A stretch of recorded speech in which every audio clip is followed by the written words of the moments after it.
Good afternoon to everyone who is with us today. May panibago na naman tayong pagsasamahan and we hope that you already had your lunch and now you are on your different spots to focus and witness another event that we will present at this very exact moment. Yes, Ma'am Amor, we are grateful for the time that we would spend with each other today. If you haven't had a lunch yet, we assure you satisfaction with the learnings and performances, of course, that we have prepared for today. We can't wait any longer to start another meaningful discussion with you all. I am Emeraldine Salima. At ako naman po si Gracia Mortamundong and we are today's Masters of Ceremonies. Before proceeding, we just want everyone in our Zoom meeting to be reminded that in order for us to have a smooth program, we would like to ask you to keep your microphones and cameras off unless stated otherwise. Yes, we are also live on our DS Eden 21 and YouTube channel. And may everyone have a blast in spending your time with us today. To officially open our program, let us pay respect to the doxology to be followed by the singing of the Philippine National Anthem.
Bayang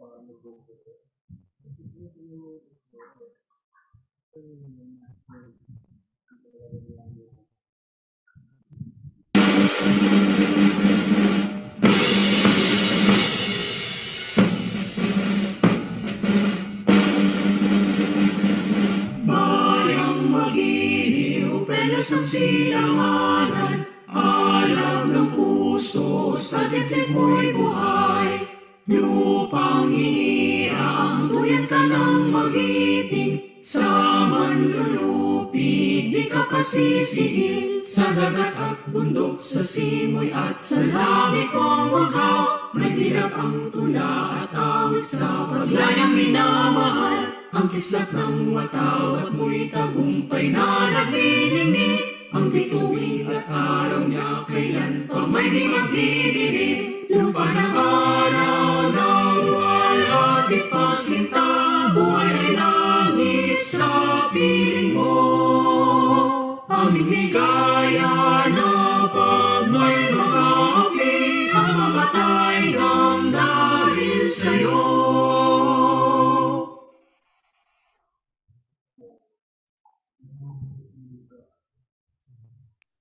All right, good afternoon once again, everyone. Welcome to the second leg of our webinar series. May I ask for a party paper reactions from you here, just to show that you are still with us. All right, let us see. All right, naku, mukhang buhay na buhay pa dito, Ma'am Amor, ang mga kasama natin. So, Ma'am Amor, I know you're feeling excited then. Yes, of course naman. Siyempre, Ma'am Eme, besides being with you today, yes, marami tayong mga kasama ngayon. Siyempre, may mga bigating tayong kasama. So, bukod sa nakaaliw na performance na ibibida sa atin sa araw na ito, may panibago na naman tayong matututunan mula sa ating mahuhusay na speakers. Kaya, abangan nyo. All right, I agree, Ma'am Amor. Honestly, I am delighted to be part of this program. So that's why, without further ado, Ma'am Amor, please introduce our opening message speaker. All right, to give us opening remarks, let us send a warm applause to Miss Angel Cruz.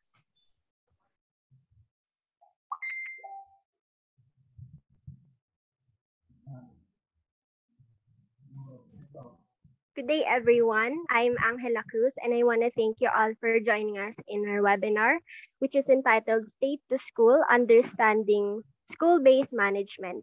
We all have gathered here to learn about the rewards and challenges in implementing SBM, especially on the part of the school head and teachers, with our two knowledgeable and gorgeous speakers. And of course, you will not get bored because there will be an exciting game that you may all join in, and a performance video to brighten up your mood. We will also have a short questions and answer session at the end of each speaker's presentation. So please feel free to ask us anything during that time. On behalf of my group mates, again, thank you for accepting our invitation, and I would like to extend my gratitude towards our professor, Dr. Corpus, for encouraging us to conduct a webinar like this. We are thankful to you, ma'am, for your kind support and guidance given to us. I feel so honored to welcome all of you for taking part in this important program. I am sure that you will feel enriched with knowledge after this event. Again, I welcome you all to the webinar, and I hope that you will have a great time ahead. Just sit back, relax, and listen to our speakers as they share their knowledge with us. Thank you. Thank you, Miss Angel. Likewise to what Ma'am Angel said, this webinar would give you valuable information that you may use in our future fields, all right? But before we move on to our first lecturer, bibitinin muna namin kayo. We prepared a game that will indeed not just wake you up, but will also help you to have an idea about our topic for today. Ma'am Amor, would you like to explain the game? Sure, it would be my pleasure. So it is a famous game called Guess the Gibberish. The mechanics is you just have to guess the correct terms presented on your screen. The first person to type the keyword in the chat box will be the one to answer the item. Then please unmute yourself to give the correct word. Be it noted that the first to appear on our screens will be considered the considered person to answer the item. The first person with the most correct items will be the winner and will receive, ayan na, and will receive the prize after. So ikaw, kung sino man ang mananalo mamaya, ikaw ay maaaring manalo ng tumataginting na 100,000 pesos. Pero invisible ang 3 zero. So, syempre, di ba, saan pa kayo makakahanap niyan? So, dito lang. Kaya, manatiling mapagmasid at malaman natin ngayon kung ano ba ang kailangan natin tandaan ng mga panuto. Ayan. So, reminders, wrong spelling is wrong and wrong capitalization is wrong. So, Ma'am Emmy, ready na po ba ang lahat? Alright. Please give us a heart reaction if lahat na nandito sa ating Zoom meeting ay ready na. Okay. Naku, mukhang ready na si Enzo. Ready na rin si Alex and Shannon sa mga nakikita ko. So, simulan na natin ang first word na kailangan nilang i-guess or hulaan. Okay. For number 1, please type the word curriculum. Curriculum.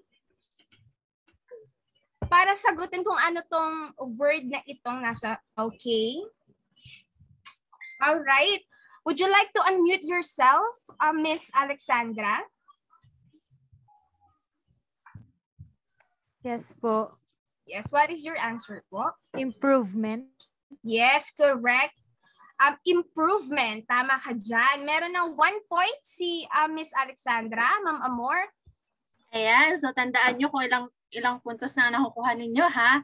Okay, para sa pangalawang bilang, ayan, please type the word corpus. Ayan, in 3, 2, 1, go. Ang bilis naman mag-type na mga, ano natin? Ayan, tingnan ka natin kung sinong nauna. So, ang nauna after sa dash ni Mel ay si Miss Libunao. Ayan. Same ba tayo, Ma'am Eme? Yes, siya din ang nauna sa aking screen. Alright. So, tawagin nga po natin si Ma'am Libunao. Nandyan po ba kayo? Hello? Education. Education. And that is right. So, 1 point for Miss Libunao and Miss Garcia. Alright. For our... Okay, for our third word, kindly type the word practice teaching. Go.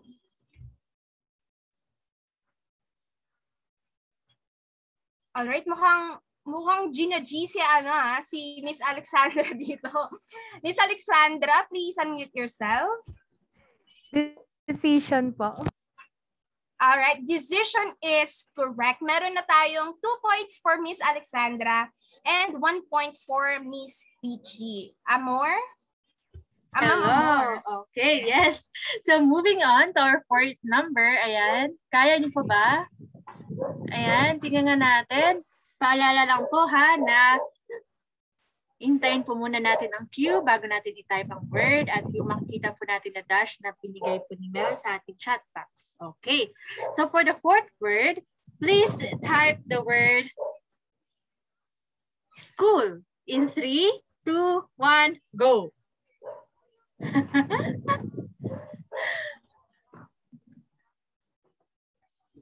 Ayan, tingnan natin.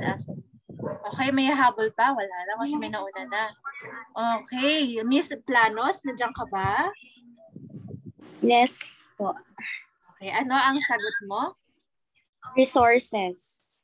Resources, and that is correct. So 1 point for Miss Planos, Miss Sino yung pangalawa? Si Miss Lipunao, and 2 points for Miss Garcia.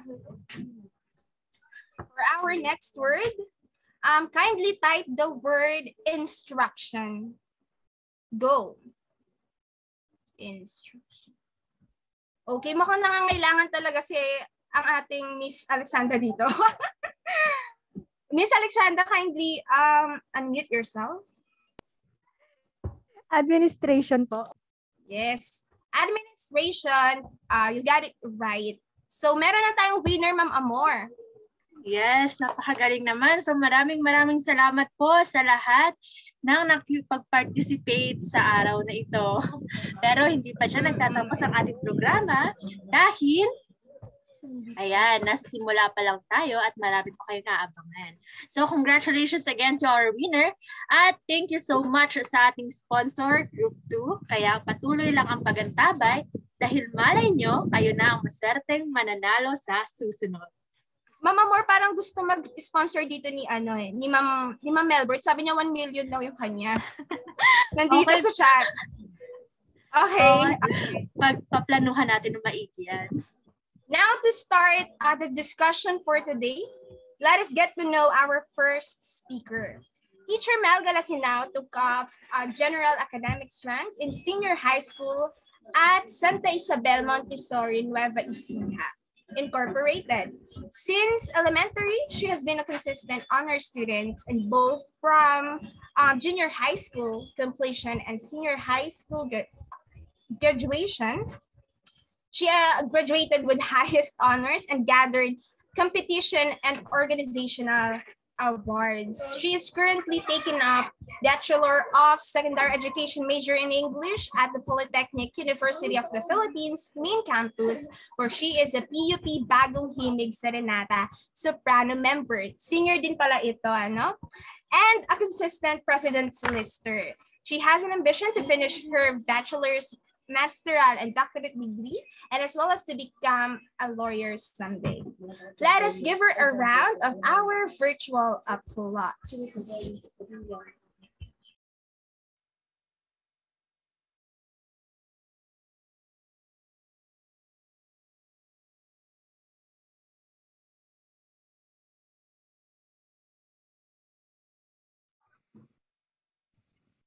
All right. Good afternoon, teachers. First of all, I would like to thank Teacher Emir for such an enthusiastic introduction. And yes, I am Melbert T. Galasino, your first lecturer for this webinar. And allow me to share my screen to all of you. How are you doing, everyone? I hope that you're still there, doing great.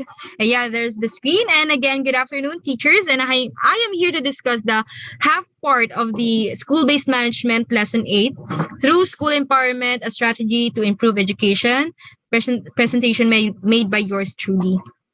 And before I proceed to the main discussion, let's read this quotation first. So it says here that the only way to control the chaos and complexity is to give up some of that control. So these were words from Gian Nagpal, a globally award-winning talent strategist and leadership coach. And from my standpoint, this talks about the very essence of decentralization that enable for something or someone to fully control a system or an operation. Of course, there is a need for decentralization. And what does decentralization means? That is the delegation of power to lower departments or lower parts of the hierarchy. So please remember this quote because this will be very much relevant to our topic for today. So first, let's explain the theme. So our theme is State to School, Understanding School-Based Management. And State to School implies that from the highest positions in the government, the Department of Education, for example, the highest state educational hierarchy, the tasks or operations are pinapasa po nila, napupunta into regional, to divisional office, to district office, and finally to the school level. So from the national implementations or decision-making going to individual schools, own decision-making and implementations. So we owe this very creative theme and topic to Teacher Emma. Thank you very much, Teacher Emma. And now let's delve into the main discussion, Lesson 8, the School-Based Management or the SBM.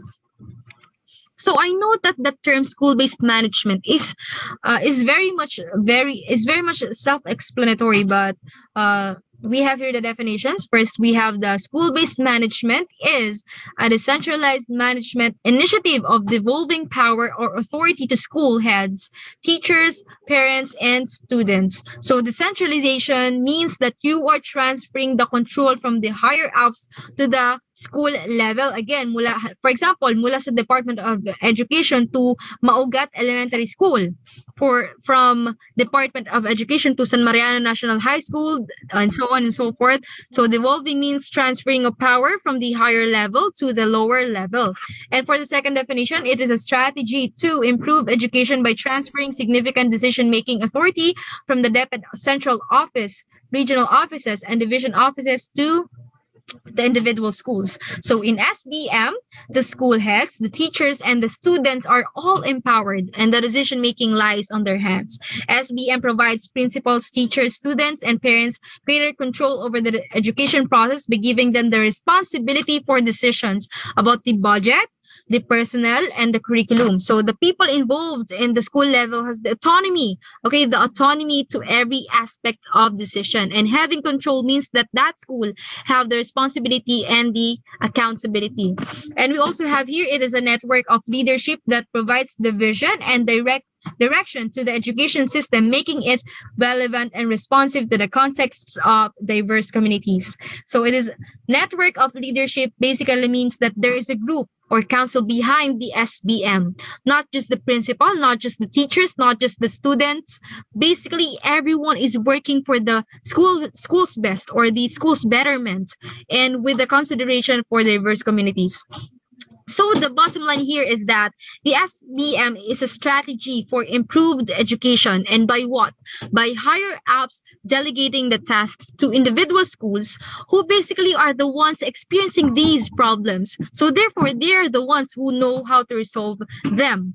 So SBM is anchored with the principle of subsidiarity, and it affirms that it is the people at the lowest level who will know best their problems and so are in the best position to address the same. Okay, and those in the higher echelon are far removed or very different from the scene and are therefore not as involved and as informed as those from those below. So SBM has reflected to this principle because indeed, who else knows the internal problems of Maugat Elementary School other than them, right? So they must be the ones to address the problems as well, not directly and necessarily going to the Department of Education kaagad-agad, dun kaagad pupunta. So that would be too conflicting, and there are lots of layers in the hierarchy that needs to be proceeded first bago ka makapunta kay DepEd. So kailangan i-consider mo na kaya yun yung essence ng SBM. Okay? For example, we have here some pictures. Okay? We have here the teachers, the principals, they're going some sort of meeting for the SBM, and the principal, as you can see here, he is monitoring some activities related to SBM projects, let's say for instance. And for example, SBM is concerned with these three particular matters: the budget, the personnel, and the curriculum. So for example, for a more concrete picture of what SBM actually affects through multiple decision making, here are some instances. So we have the school different systems, the school programs, the school projects, the school facilities, the school necessities, example, the books, the chairs of a particular classroom, and the school diverse and isolated concerns. Ito yung directly na-apektuhan ng mga decision-making ng SBM. So you see how very specific yung examples natin dito, no? Because it is in the school level, individual school level na tayo. So how was the school-based management formulated and implemented? So the Philippine Constitution's Article 10, Section 3 provides that Congress shall enact a local government code that will institutionalize a system of decentralization, whereby local government units shall be extended more power and more authority. And the Local Government Code of 1991 is the fulfillment of that constitutional provision, yung binanggit ko kanina. And it enables communities to be more effective partners in the attainment of national goals. Now we have the RA 9155. It has enacted the school-based management. And note that the Local Government Code was established in 1991, during the year 1991. Thereafter, the RA 9155 in 2001. So take note of the time frame ng dalawa. So what does this particularly mean? So this means that long before the Department of Education legally introduced the decentralization in schools through the school-based management in 2001 through the enactment of RA 9155, local government units were already empowered for the local governance. So RA 9155, or the Basic Governance Act, transfers the power and authority as well as the resources to the school level. Again, the Local Government Code of the Philippines, or the RA 7160, is the national implementation, while the Governance Basic Education Act, or the RA 9155, has the same goal but specifically is for the schools. So dito po ay ito yung law of decentralization sa ating bansa from the national to local. Pero ito, specifically yung RA 9155 naman, ay yung decentralization ay nangyari sa schools. Okay? So, who are the involved in the SBM? So, ito po yung example coming from the Department of Education. Nakita natin napakaraming involved, napakaraming layers of hierarchy based on what I have discussed earlier. That before you will go to the Department of Education, before you will reach the DepEd, marami ka pang dadaan ng layers of hierarchy of positions. So, nasa pinakadulo, of course, yung individual school level. So, meron pa tayong specific example dito. Ito naman po, specific example sa SBM na mismo. So, ito ay nasa isang school na mismo. Sa isang school na. For example, ito yung sa Maugat Elementary School. So, school-based management system of or organizational structure of the Maugat Elementary Schools. Of course, pinakamataas si principal, susundan niya ng yung mga teacher, admin, the students, the teachers, yun yung mga involved, and also the LGU and stakeholders, and the whatnot. So, who are the involved in SBM? So, ayan, ito yung mga example, teachers, parents, other community members, and the whatnot. So, yung council, mamaya madidiscuss natin yan. So, who are from the DepEd central office or from the state, where various resources and delegation of tasks will be coming from, down to the regional offices, division office, district office, and finally the school levels. So the decision making on different problems in school will be addressed by the teachers, the parents, other community members, the stakeholders, and marami pang iba. So sila po yung magtutulong-tulong, yung mga nabanggit ko na yon, sa pagresolba ng problema na nangyayari sa school nila mismo. Of course, sila yung nakaka-experience. Sila din yung makakaalam kung paano i-resolve yung problems na yun. And we have here the framework. So this framework, pansinin niyo pong mabuti, yung mga elements that is involved here. The framework identifies and explains the elements, logical structure, and an interrelationship of units that comprise a system. From the lowest part of which is securing and managing inputs, it involves accountability measures such as the resources, the classroom instruction, and students' achievement. So from there, it will take a step into improving the education. And as for the level 1, or the step 1, that is the establishing of developing structures and mechanisms which are very helpful in achieving desired goals and objectives. And the level 2, or step 2, is introducing and sustaining a continuous improvement process. So sa level 2 po, may pagpapatuloy. Okay? Nagpapatuloy na sustain yung improvement process, and that leads us to the last level, the level 3, which is ensuring the production of intended outputs. So dito naman, ina-assure kung na-attain ba yung intended outputs. And that leads to the attainment, okay, of a better education outcomes, thus the desired result, which is the improved education. Yun yung pinaka-target ng SPM. So how are the budget decisions made in the school level? Paano ba nangyayari yung decision making in terms of budget sa school level? Ito na po mismo sa school level, ha? So there is this term lump sum. That is the given budget. So remember that. And the allocation to each school is determined by a formula. Ano yung formula na yun? Ano yung kino-consider doon? First, yung number and type of education at that school. So, for example, anong level na ba yung school na yun? High school or elementary? And gaano karaming students doon? Anong type of students yung nag-aaral doon? Anong grade level? Anong ages? Ganon.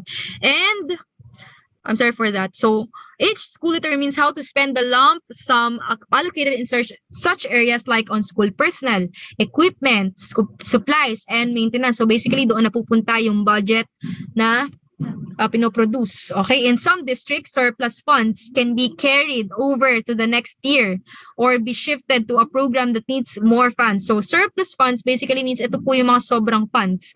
And the remaining funds, yun pong surplus funds na yun is also allocated, of course, sa mas marami pang programs na kailangan pa or para sa susunod na taon, ganun. So, how are decisions made at the school level? Ito naman yung decision making sa school level. So, first, we have the School Management Council. Ito na nga yung sinasabi ko po kanina.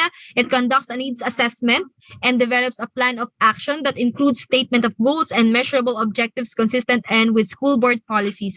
So, who are the people in the School Management Council? Sino-sino yung mga involved sa council na ito? So, first, they are the principal, the representatives of parents and teachers or the PTA, and in some cases, other citizen support staff, and the secondary level students. And what is exactly is the task of this council, if you may ask?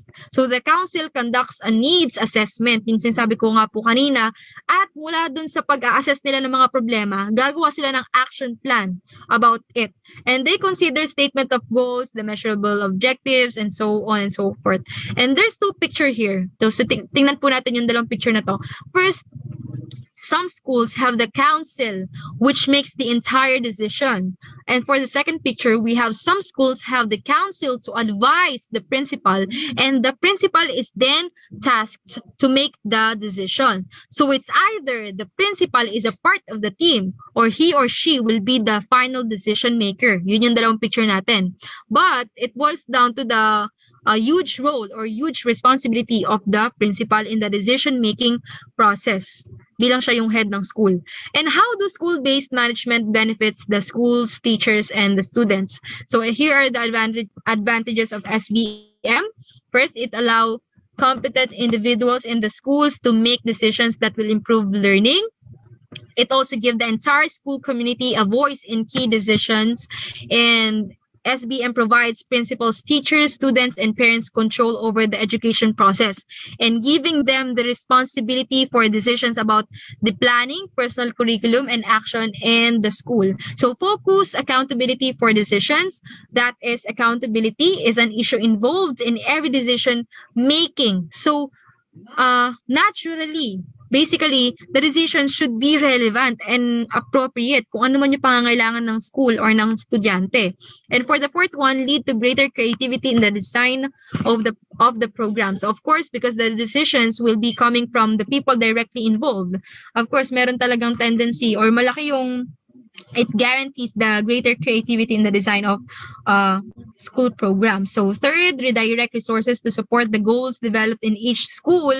So the funds are being allocated that responds to the necessities of school and leads to realistic budgeting as parents and teachers become more aware of the school financial status, spending limitations, and the cost of its program. So from there, you can sense the transparency there. Okay, and for the last one, it improves the morale of the teachers and nurture new leadership at all levels. So of course, in teachers, as they become more trained and equipped sa ganitong kind of strategy, which is the SBM, they grow more professionally and more competently. Why did say so? Kasi nga po, bago ka pumunta sa SBM, sa council, of course, you are first needs to be trained. So, basically, brace yourselves, teachers, pre-service teachers, because this will be one of our many tasks, okay, in our teaching endeavors. Maging handa tayo. Marami talaga tayong roles. So, the essence of SBM is school empowerment. And how is school empowerment actually or exactly manifested here? Through involving the school heads, the teachers, the parents, and the students in the decision-making authority, yun yung school empowerment na sinasabi natin. And in SBM, everyone in the school has the power, thus the school empowerment. And in school-based management, schools take this responsibility to plan and implement their school improvement plans, or known as the SIP. And it is a roadmap that lays down specific interventions that a school, with the help of the community and other stakeholders, will undertake within a period of 3 consecutive years. So ito po yung parang isang plano nila na magtatagal for over 3 consecutive years in time frame. So the problems and the solution to the problems can be best addressed by the school itself, not necessarily the higher ups or the DepEd, of course. the problems are existing inside the school. So definitely the solutions and the action plans will be formulated by the school. So a successful school-based management system can improve student achievements, increase efficiency in use of resources and personnel, increase professionalism of teachers and the competency of teachers based on what I have mentioned earlier, implementation of curriculum reform, increased community. So it's like a ripple effect that when the decision turned out to be effective, positive outcomes will surely follow. That is the essence of SBM. So to reiterate, for us to remember, I made here some key points.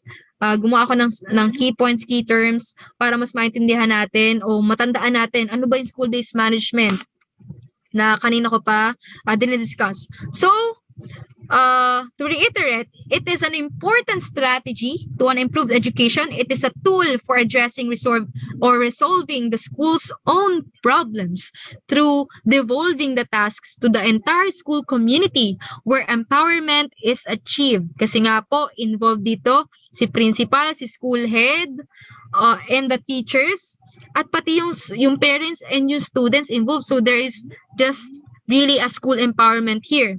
And also we have here the term subsidiarity. The concept of SBM is very much relevant with the principle of subsidiarity, which explains the concept of decentralization, meaning the people at the lowest level will know best their problems and so are in the best position to address them.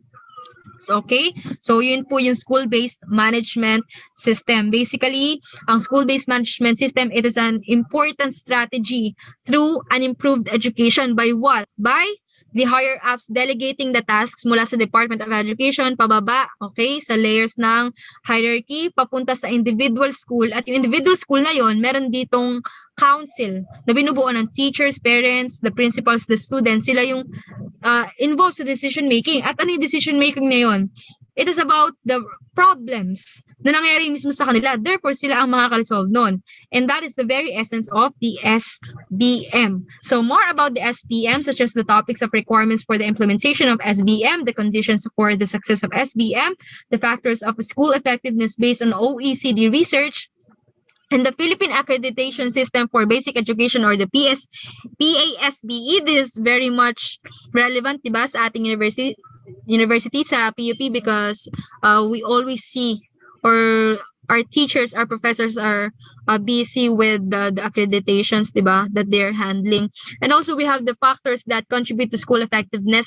These topics will be later on discussed by Miss Teacher Christine Gacosta, so the second lecture. And all right, I hope that I made the first half of the lesson about the school-based management crystal clear. And I am ending my lecture here. I hope na marami kayong natutunan, naintindihan nyo kung ano yung concept ng SBM. And thank you for listening.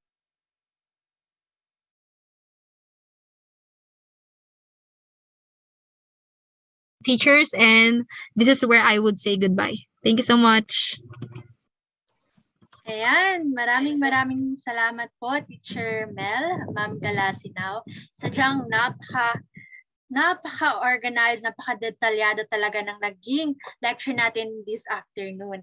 Ayan, so I have just here my takeaways regarding the lesson that Ms. Galasinaw tackled. So, ang SBM it talks about the betterment of school. So everyone has the power. So yun talaga yung pinaka nagustuhan ko na sinabi niya. Everyone has the power. So it tackles about unity, so teamwork, diba? So SBM improves education, and the management of school talks about the resources, classroom instruction, students' achievement, na kung saan binubuo talaga nito yung magiging kalalabasan ng magandang kalidad ng edukasyon. So, i-reiterate ko lang yung sinabi din ni Ma'am Galasinaw na advantages of SBM ay it includes honing competent individuals, giving voice to give decision-making, focused accountability that leads to greater creativity, supporting of goals, leads to realistic budgeting, and nurturing leadership, na kung saan tayong mga guro ay talagang mapagdadaanan natin lahat ng to. So, atin lamang tandaan that SBM's essence is to school is to empower school. This is the school empowerment. Ayan. So, ayan, para sa mga palaban sa keyboard natin ngayon, ibusin na ang lahat ng inyong mga nais sabihin dahil hindi pa rito nagtatapos ang lahat. Ayan.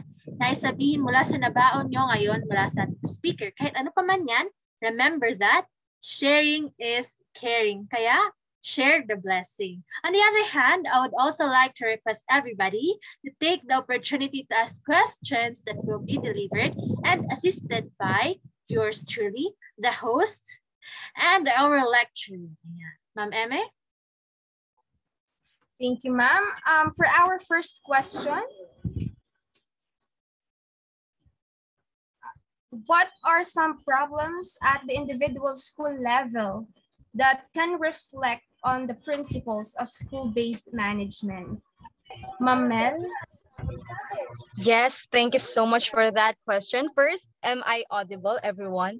Can you hear me Yes. clearly? Yes, Okay, ma'am. yes, thank you so much, Teacher Ms. So for this question, I think there is certainly a lot. So specifically, let's say, for example, the litter or garbages in the school grounds, okay, and the students, and the problems in bullying among the students, or let's say the poor academic performance of the students, or the poor reading abilities of the students. I think those are very much prevalent issues in the. Okay, pakichat nga po kung anong level yung mga problems na nasabi ko or na-mention ko in the chat box, or you can also unmute yourselves.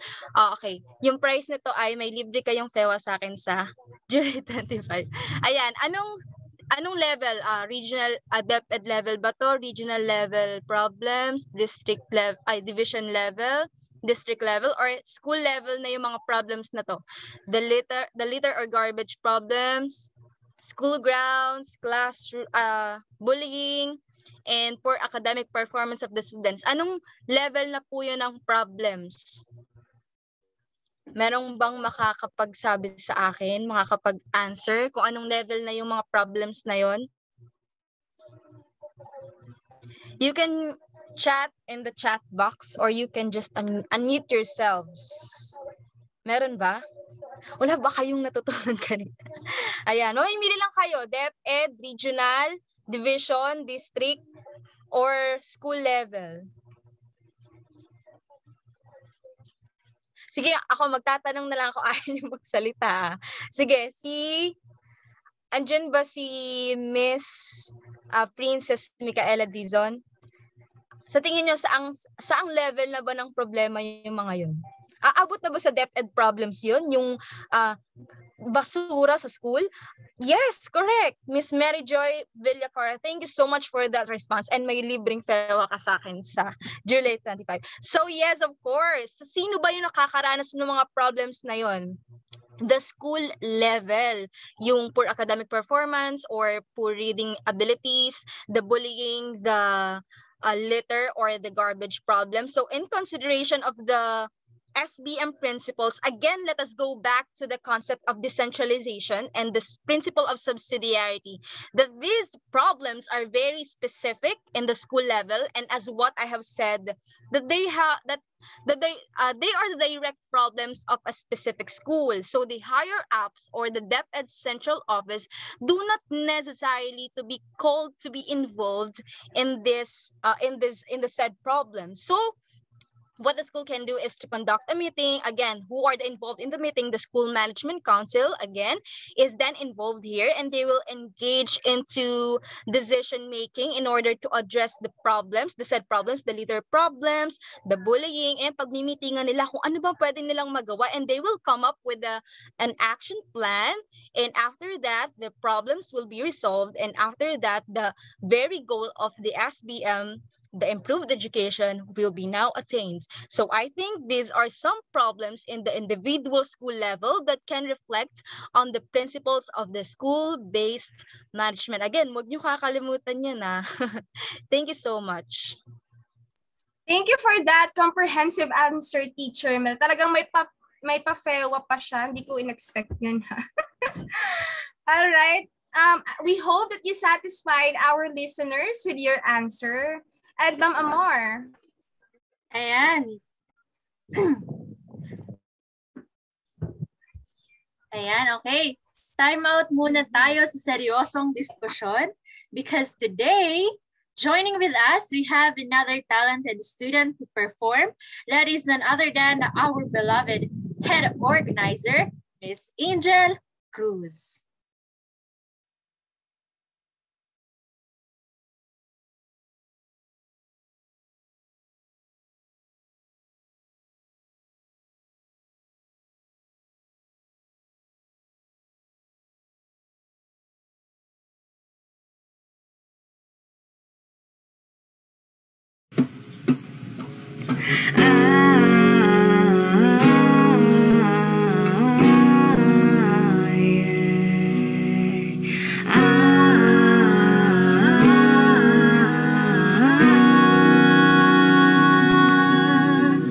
Magkasama tayo sa mundo ng kahapon, mainit man o maulan ang panahon.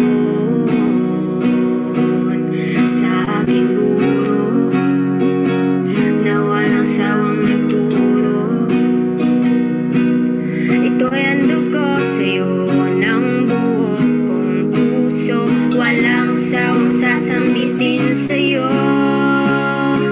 Salamat sa'yo, o dakilang guro ko, sa walang sawang pagtuturo. Ikaw at ako ay magsasaya, maghatid ng pag-asa sa bawat letra ng aming kanta. Abagada, walang pangamba, pagkat batid namin, ikaw lang ang aming kasama. Mahal kita.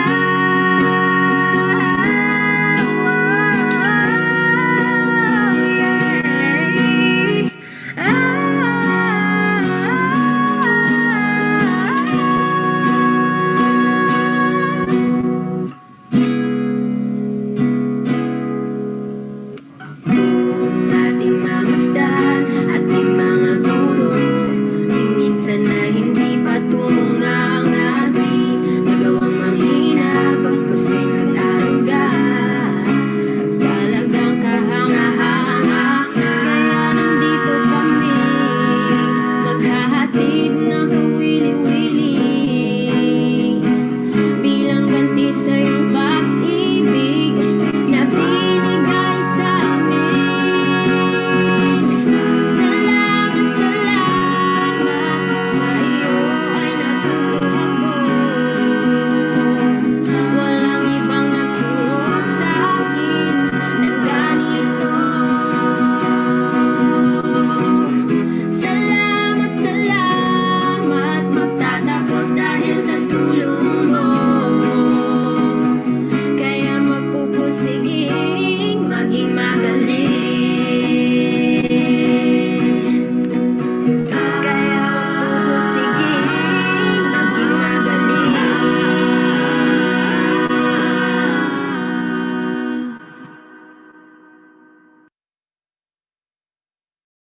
Ayan, thank you so much to our talented leader for sharing your angelic voice with us. Ayan, grabe. Sana okay pa po ang lahat. Hindi pa po kayo nakatulog dyan sa ganda ng boses ni Miss Angel. Yes, hindi nakataka-taka na katulad sa iyong ngalan, napakamalaanghel din ng iyong tinig. Ngayon, kilalanin naman natin ang isa sa pinaka-importanteng tao na bubuo sa ating programa. Ayan, maraming salamat muli, Miss Angela Cruz.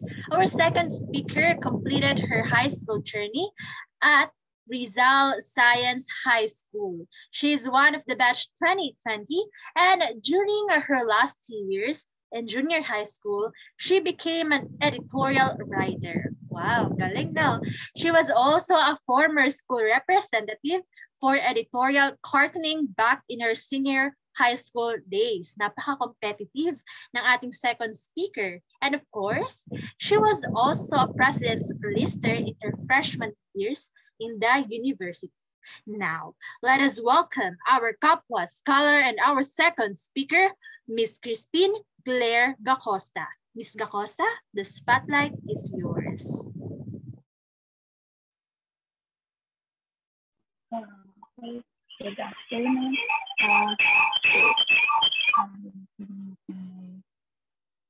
I will also be putting this into screen. Wait lang po.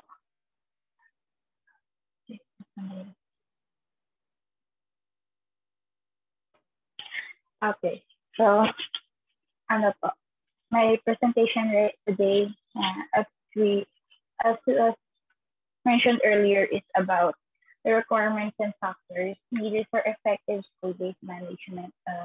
We already discussed the importance of a school-based management or school-based management programs in our schools.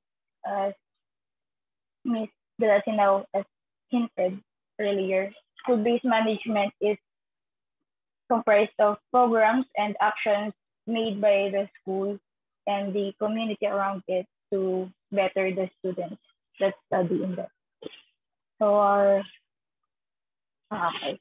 first part of this lecture, the requirements for implementation of school-based management program. So, ayan yung list. Pero we will be expanding at each one for now. We need it. These requirements are needed for the school to start off. First of all, to start off their school-based management and of course to maintain it. Okay. Number one, first requirement is the supportive school official.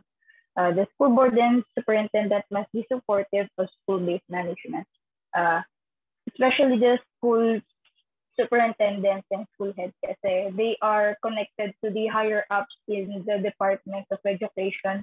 So of course, they are the voice of the school towards higher entities.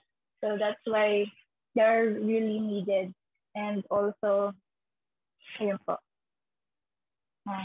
The second one is the written agreement approved by the SBM Council, the district office principal, superintendent, and the school board. Yung SBM Council, and-explain na rin kanina, it's comprised of parents, students, representatives, teachers, and non-teaching staff ng school. This is important because dito nakalagay yung explicit standards in each SBM program that the school is implementing. For example, yung feeding program, lahat naman ng public school may feeding program, pero not every school has the same kind of implementation. Like for example, yung iba once a week lang, iba once a month, ganun. Depende sa implementation tsaka sa needs ng students nila. What is written in the agreement is, first of all, for example lang, the change of food preparation and delivery, for example, yung list po na ingredients, the expenses, and the survey. Yung survey po, this is needed because teachers are the ones who know which of their students are underweight or in need of nutrition. So talagang kailangan yun sa school-based management. Kasi sila yung mismo nakakalam, hindi naman yung school head or yung nasa district. Yun po. So, susunod pong requirement is the annual performance and planning report. This is like the written agreement, but with results already. This should cover the school's goal and how it is met.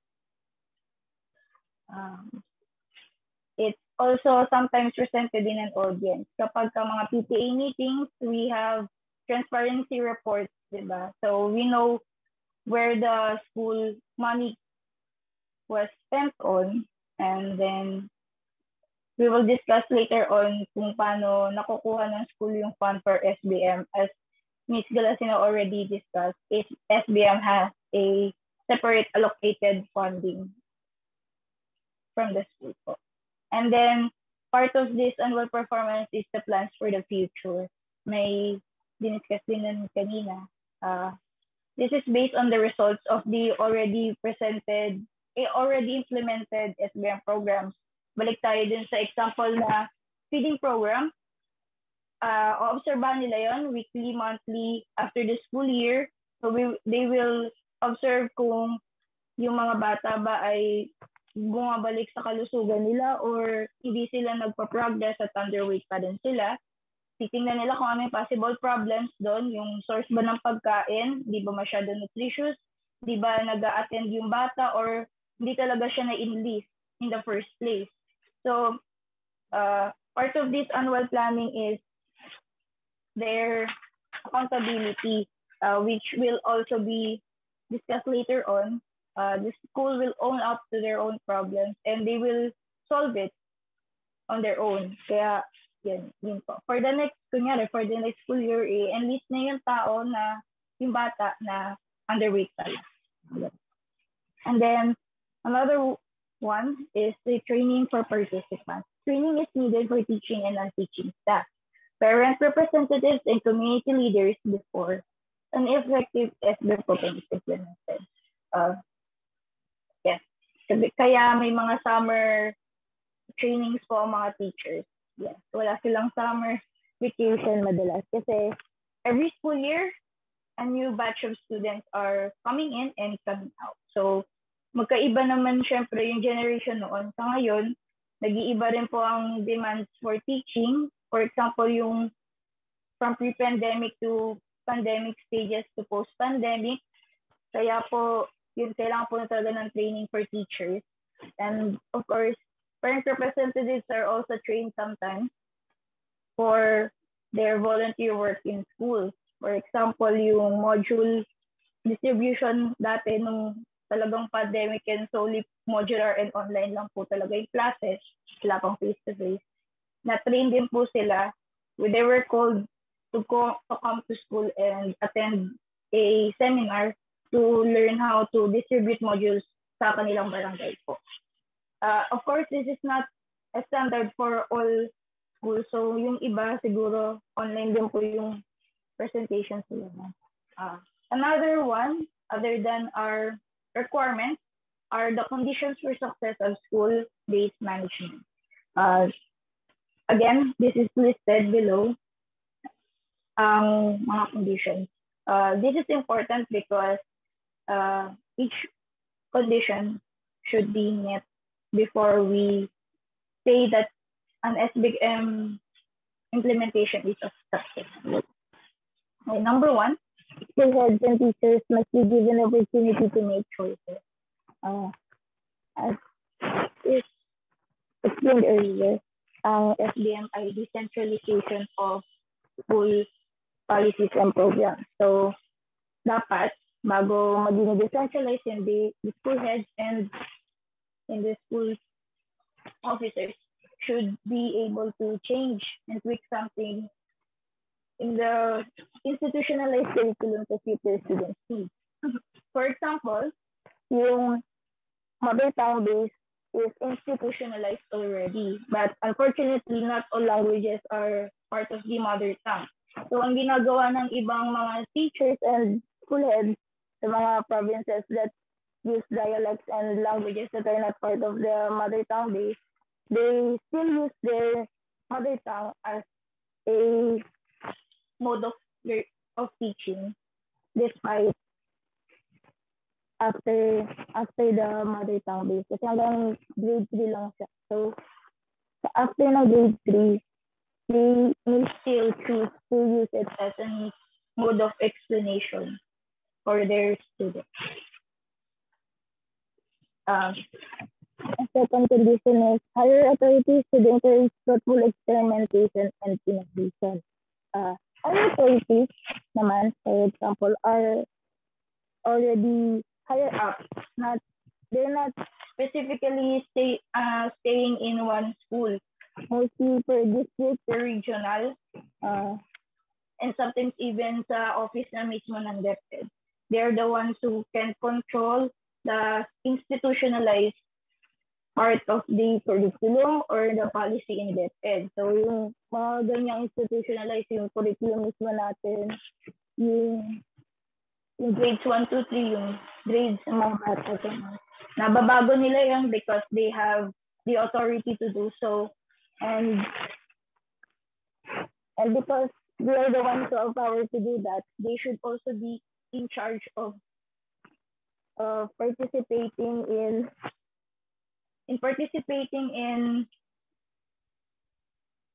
school SBM programs. Pero dahil hindi naman sila kayang pumunta every time sa kada isang school per district, per region, they rely on the school heads in reporting.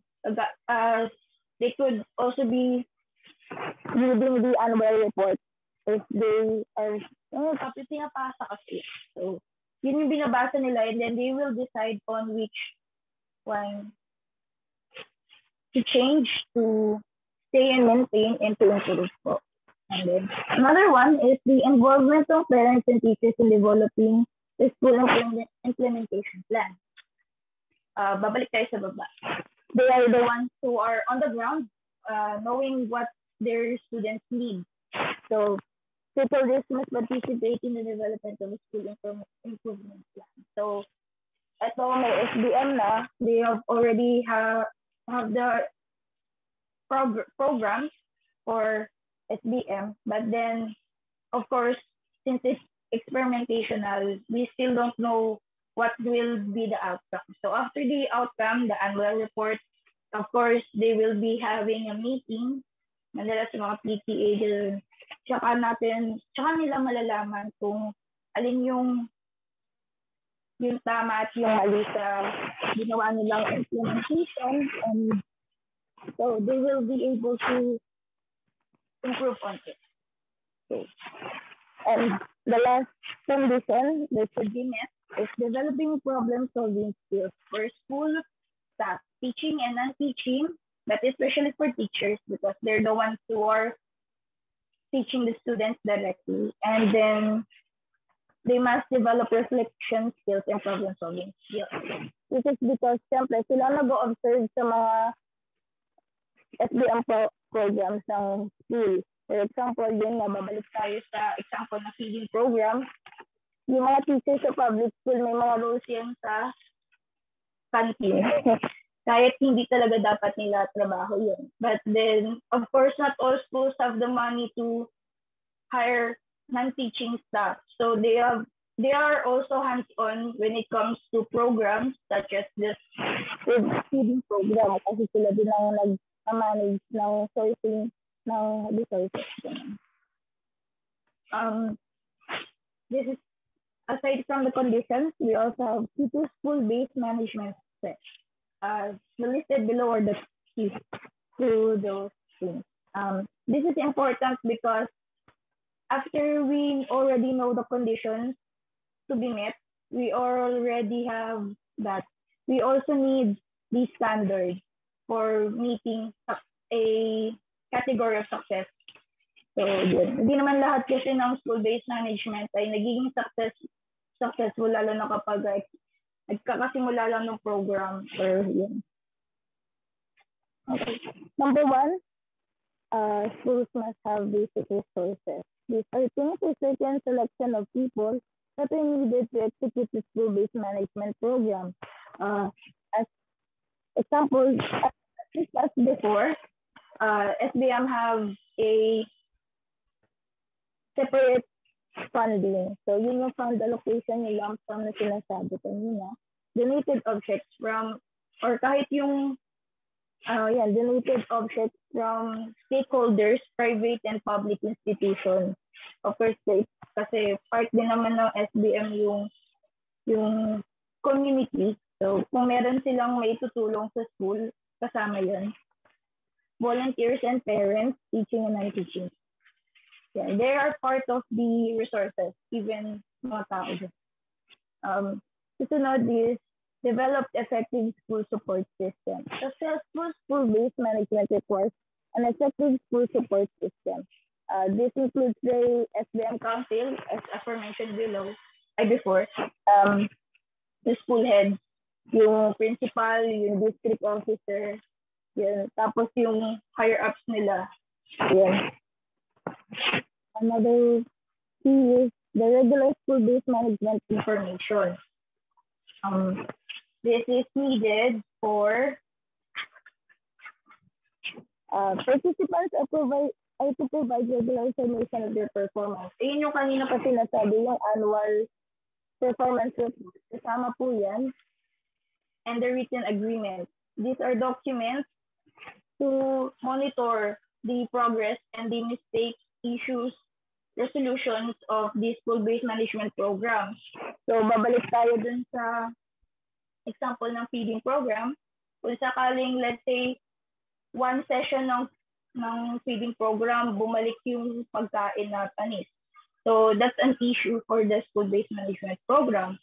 And so, they will record this. And the possible solution would be looking for a better food source or yung mga cooks, papalitan nila or yung mismong putahe, ibahin nila para mas hindi mag-spoil na maaga. Ayun po. Another key is the principal's motivational element in work management. Principals are leaders of the school. If there is no principal, there is the teacher head of the school, and then there are some schools that have a school board. They are the ones who lead the school in monitoring and implementing school-based management programs. So that's why they need to be effective leaders. And sometimes, if they are not able to meet that, the school-based management program may not even be successful. It may not be maintained as good as the first time that they implemented it. So yan, kailangan po yun. And if they are not able to do that, they may undergo seminars for principals and students. Okay, another one is factors of school effectiveness based in OECD research. OECD research is the Organization for Economic Cooperation and Development. It's like a non-government organization that monitors school proficiency in countries such as the Philippines. So here they compared four countries. Pero yung China and Singapore are grouped as one. Ayun po. Okay, first group of countries is China and Singapore. Towards 2008, the one who is part of the OECD research, described SBM efforts in China and Singapore as devolving more responsibility to the school level. Singapore is no news to us na they are very good at answering or good at their scores in proficiency exams. That's why even here in the Philippines, tutoring schools are using Singaporean curriculum because they're very focused on answering and achieving tests. So that's why yun yung kaya nangyari yun is because they give more responsibility to the schools rather than to the higher ups in the education sector. So individual schools yung bahala dun sa talagang proficiency ng bata. Another country is Finland, self-placed by families and governments in the professional competence of teachers. Ito, much like China and Singapore, nasa individual schools din, pero mas specific dito kasi competence ng teacher yung talaga yung naasahan nila. They must have the ability to teach and to guide students in their learning. Ayun po. And that's why siguro yung SBM nila teacher-centered. So, teacher talaga yung bahala mag-iba ng tinuturo niya kasi. And lastly, Philippines. Here in the Philippines, we have TEEP, or the Third Elementary Education Project. A study conducted that the introduction of SBM had a statistically significant, although small, overall positive effect on the average school level test scores. So sa atin, dahil kasi simula naman na SBM, mga 2001 pa lang, diba? Pero matagal-tagal na rin naman yun. So, nakita dyan na kahit konti lang yung progress na nadadagdag sa test score sa mga bata, it still has a significant change from the previous implementation, yung standardized talaga. So yun. That's why makikita niyo po sa pictures dahil SBM nga tayo, di ba? School-based. May mga schools na nahihirapan sa SBM or nagkakaroon ng struggle sa funding dahil sa sobrang dami siguro ng students. Yung nasa baba, naka-double room, kahit isang kwarto lang. Double yung class nila. Tapos yung isa naman, perfectly fine lang sila dun sa student count nila or sa management ng school. Another thing to discuss is the factors that contribute to school effectiveness. The human factors and non-human factors. Ito kasama to sa parang siyang key to success, but then it's also basic need for SBM implementation kasi without these, SBM will not be possible. Number one is human factors. Include the dynamic school head. Yung school head dapat na may ability to lead, principal, school committee, school district officer din. Highly elected, competent, and committed teachers, highly motivated pupils, and high expectations and supportive community. Now, ito hindi pa masyadong na-explain kanina, pero part pa rin ng SBM ang outside community from the school, barangays, provinces, and parents, of course. Because learning is not just coming from the school kasi, di ba, nag-aaral din naman yung mga bata sa bahay. So, they are also motivating students to study through programs in SBM. Kasama na dito siguro yung sa modular nung nag-pandemic. Nasa barangay officials din yun nung nagde-deliver ng modules yung mga parents representatives, sila rin na nag-guide at minsan nagpo-provide ng vehicles for delivery. Kasama po yun sa SBM ng school. Yun po. Yung example po yun. Non-human factors, processes. Refers to clear and shared vision, mission, high expectations, and ambitious standards. These are goals of the school, collectively by DepEd and also collectively by the district schools. May sarili silang mission and vision na goal nila para masolusyonan yung problems na individual schools. We're already familiar. Another thing to discuss is the Republic Act 9165 or the Governance of Basic Education Act of 2001. Ito po yung nag-start ng SBM. Under it is the Department Order 83, Section a series of 2012, also known as the institutionalized decentralization efforts at the school level and in line with RA 9166. This provides additional funds for DepEd schools implementing school-based management. This is the aforementioned policy that allows DepEd to allocate funds or the lump sum for individual schools. Nagbabago po ang allocation or yung lump sum every time that it's based on the school performance.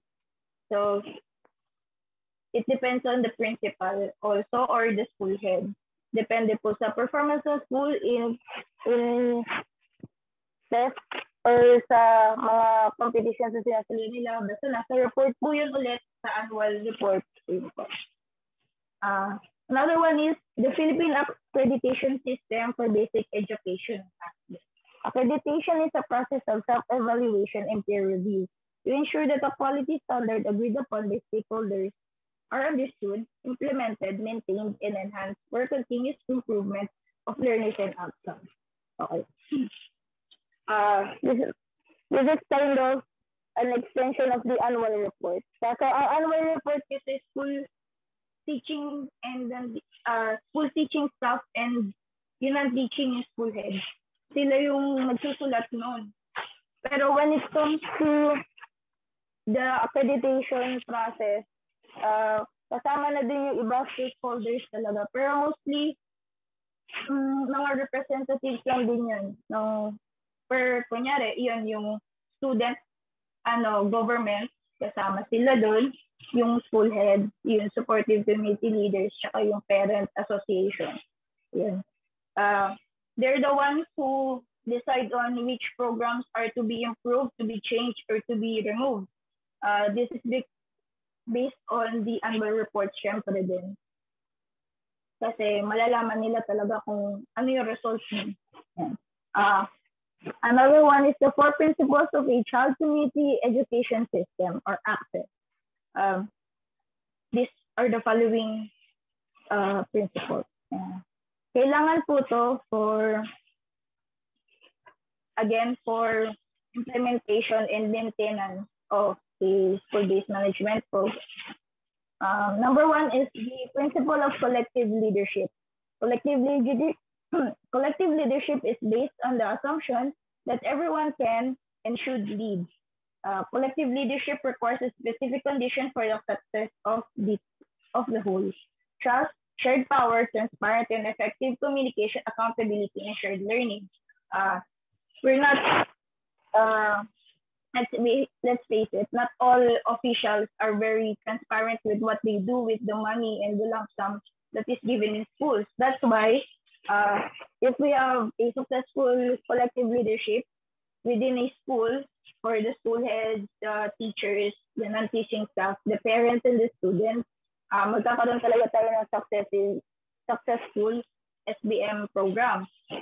For example, balik tayo dun sa feeding program. Kung sakaling may isang stakeholder lang dun na hindi naging transparent sa ginagawa nila, the program itself could be jeopardized because syempre, yung outcome and results nila sa report na lalabas ay talagang hindi mag-deserve dun sa talagang goal nila at sa efforts ng ibang stakeholders. Yun, tama.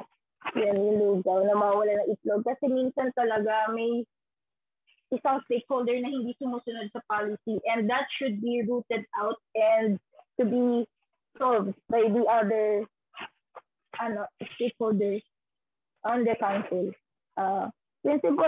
Another one is the principle of community-based learning.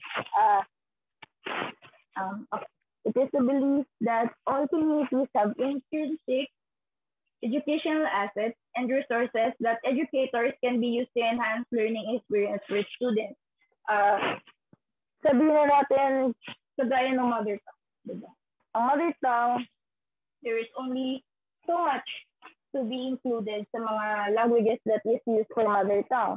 But then, as we all know, kasama dun sa requirements ay yung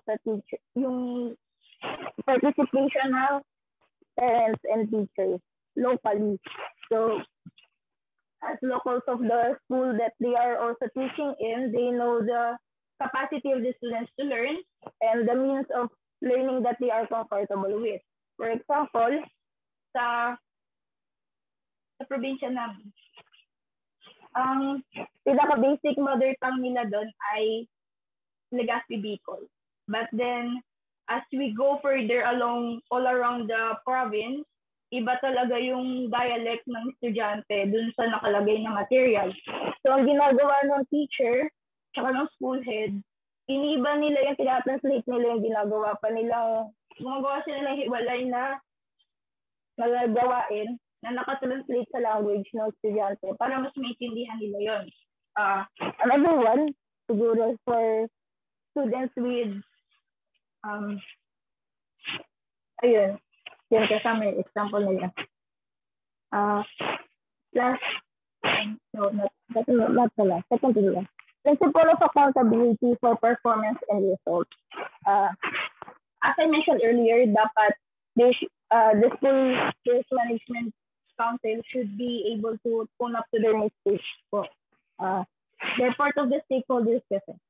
Stakeholders including the school head as ultimate accountability for its activities and performance. Since they're the ones who implemented it, they're the ones who proposed, and they're the ones who are managing the fund for the said program. For this reason, a fair representation of an organization's activities are presented. At the same time, The SBM committee should take responsibility for the consequences of their actions and results thereafter. Of course, di ba, syempre, natutuwa tayo pag tumataas ang performance ng schools natin as teachers or kahit as guardians of the students that are studying in high-performance public schools or private schools. This is because of the collaboration of the members of the committee. At the same time, we should be challenged whenever there is an issue. As I mentioned earlier, problems in the school are not only fully solved by the school head or the teachers, but they are also affecting students, of course, by sila nag-aaral, and the parents. So that's why kailangan i-own up nila yung problems nila, tapos sila rin mismo yung magsasolve, pero with the help of the other stakeholders. For example, yung mga after class, yung program sa school namin dati, meron kaming after class tutorials. This is because our school once had low performance in national achievement test. Yung mismong school teachers na mismo yung nagsabi na after class, kapag may bumagsak sa isang quiz, kailangan nilang mag-invite yung mga students na yun for teaching. Sila rin na nagvo-volunteer to teach these students kahit dapat ulian nila. Another principle is the principle of convergence to harness resources for education. Resources are collectively organized, judiciously mobilize and manage with transparency. Ulit-ulit naman tayo, pero ayun, resources should be managed properly.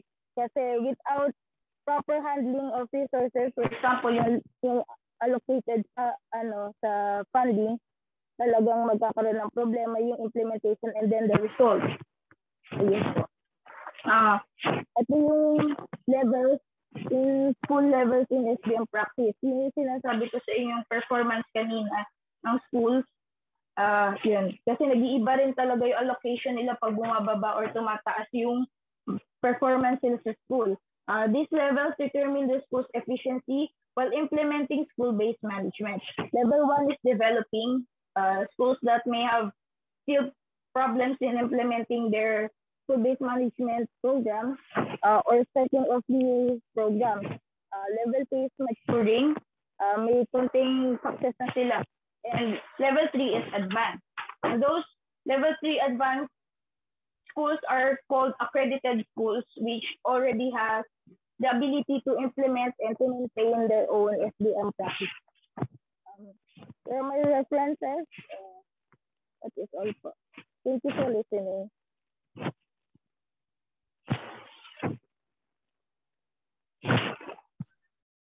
Thank you for that well-prepared presentation. And mukhang kuhang-kuha ni Ma'am Yui ang atensyon ng ating former speaker kanina, no? So, siguro I would like to reiterate kanina yung point ni Ma'am Christine. As future agents of this field, it is important for us to take note the requirements for the implementation of school-based management. Yun na nga yung kaninang sinasabi ni Ma'am Christine na yung supportive school officials, written agreement, annual performance and planning report, training participants. Kasi these are the components that would aid to improve the quality of education, which is mainly the goal of the school-based implementation. Ma'am Amor? Hello there. So good afternoon again. Now, let us proceed to answering an inquiry that's been waiting for you, Ms. Gacosta. So the questions are, why does it matter that we identify each member of the SBM Council? And is there a significant difference in knowing and not knowing this section of school-based management? Thank you for that question. I think that it matters because each member of the council has specific roles and only they can do. Kagaya ng parents, the ones who monitor their students, either child progress at home at hindi yun kayang gawin ng teachers. As mentioned earlier, school heads are vital members of the council as they are in charge of the formally reporting the school's resource needs and later results. Yung example din yun. So yes, it is very important to know each team effort and team abilities before we efficiently work with them. That's all. So yes, we'll take note of that, Miss Gacosta, Ma'am Gacosta. So thank you very much. To receive the certificates for our outstanding speakers and of course, our beloved subject advisor, may we call again the presence of Miss Melbert Galasinao, Miss Christine Claire Gacosta, and Professor Rosalie Corpus to join and receive the award on our virtual stage with Miss Angel Cruz to read the citation.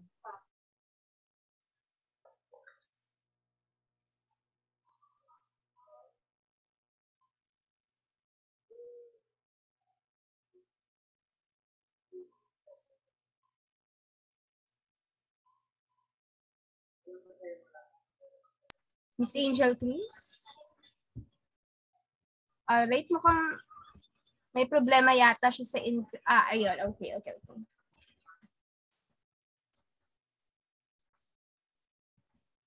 I think may problem sa audio si Ma'am Angela. Okay, pa-move na daw po ng slide. Okay.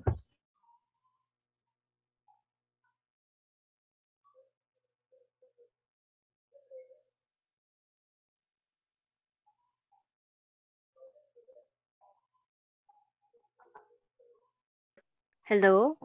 Ayan. Again, thank you to our speakers for sharing your knowledge with all of us. As a token of appreciation, allow me to present to you this certificate of recognition. Na-move ko yung okay. Pakibalik po yung.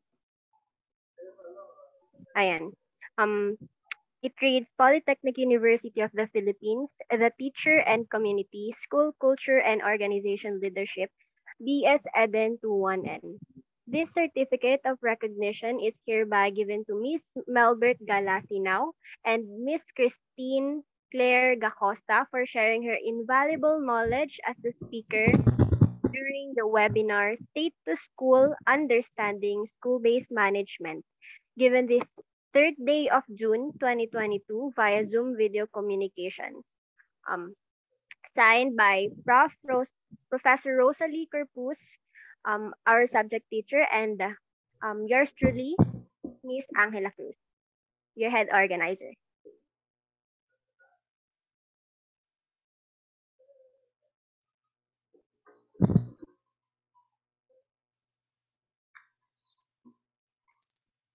Next slide, please.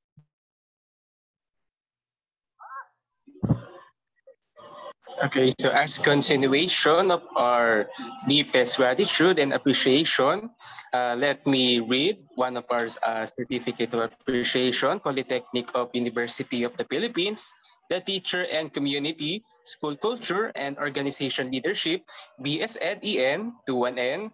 This certificate of participation is hereby given to for actively participating in the webinar, State to School, Understanding School-Based Management, given this third day of June 2022 via Zoom video communication, signed by Professor Rosalie Corpus, our subject teacher, and signed by Ms. Angela Cruz, our head organizer for today's webinar. All right, thank you for that. Pakibalik po ng certificate sa unahan. Yan. I would like to read the citation. This certificate of recognition is hereby given to Professor Rosalie Corpus for her invaluable support and guidance in the webinar State to School, Understanding School-Based Management, given this third day of June 2022 via Zoom video communications, signed by yours truly, the class president and head organizer, Miss Angela Cruz. Thank you so much, Dr. Corpus. And of course, I would like to call again the Mr. Christian Alacoria to award the certificate for Mr. Mark Gregory Isip and the whole team of PUP Bagong Himig Serenata who joined and took a big part of our program. Mr. Christian Alacoria. Okay, so next slide po. Okay, so Polytechnic University of the Philippines, the Teacher and Community, School Culture, and Organization Leadership, BSN, EN to 1N. This certificate of appreciations is hereby presented to Mr. Mark Gregory, PECIP, and PUP. Next slide po.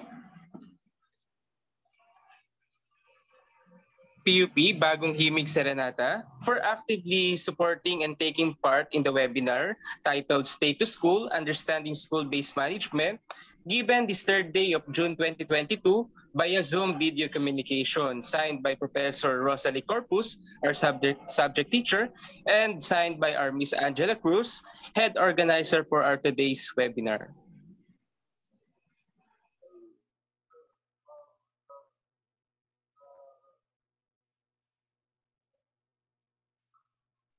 Ayan. So thank you so much, Sir Christian. Ayan. It's really a great pleasure to be with you all.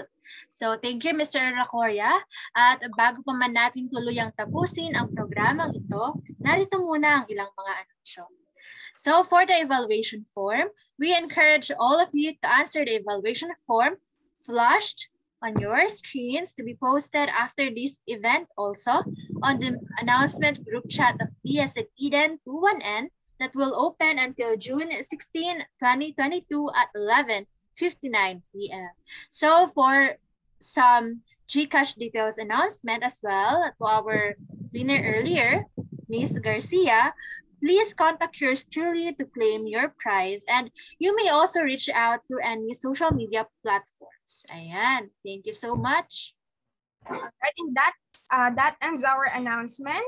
And to give us a closing remark, may we call on once again Mr. Christian Alacoria on our virtual stage. Let us give him a lot of our virtual heart reactions.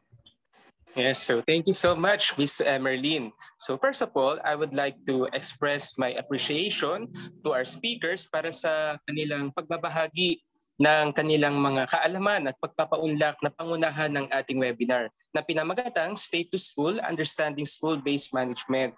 So ayun po, sana sa lahat ng mga nakadalo dito sa ating webinar, sana ay baon natin at may apply din po natin yung mga natutunan po natin, no? Lalo na tayo po na mga nasa educational field. This lesson was very necessary because it addressed the problems and concerns within the ultimate goal of improving a school performance. So sa madaling salita, ang SBM nga daw po ay nagpo-provide sa atin ng control sa tamang proseso ng isang edukasyon sa pamamagitan ng pagbibigay ng mga responsibilidad na makapag-decide tayo ng may kinalaman sa budget, personnels, and the curriculum itself.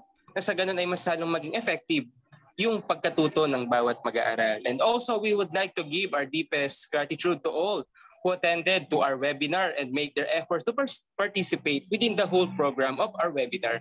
Thank you so much po sa inyong lahat, and may we all have a great day ahead.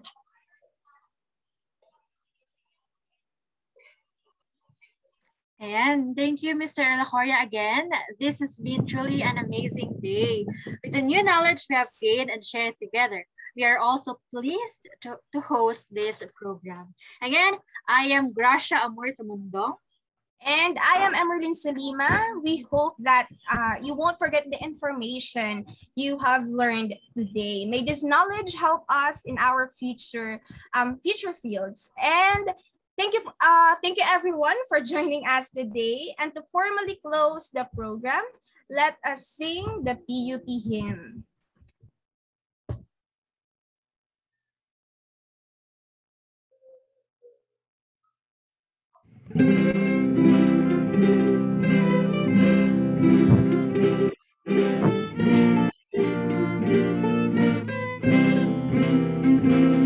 Simpang aralan, tanglaw ka ng bayan, handa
ay di aming kamay para lang nakilang di pinagpala.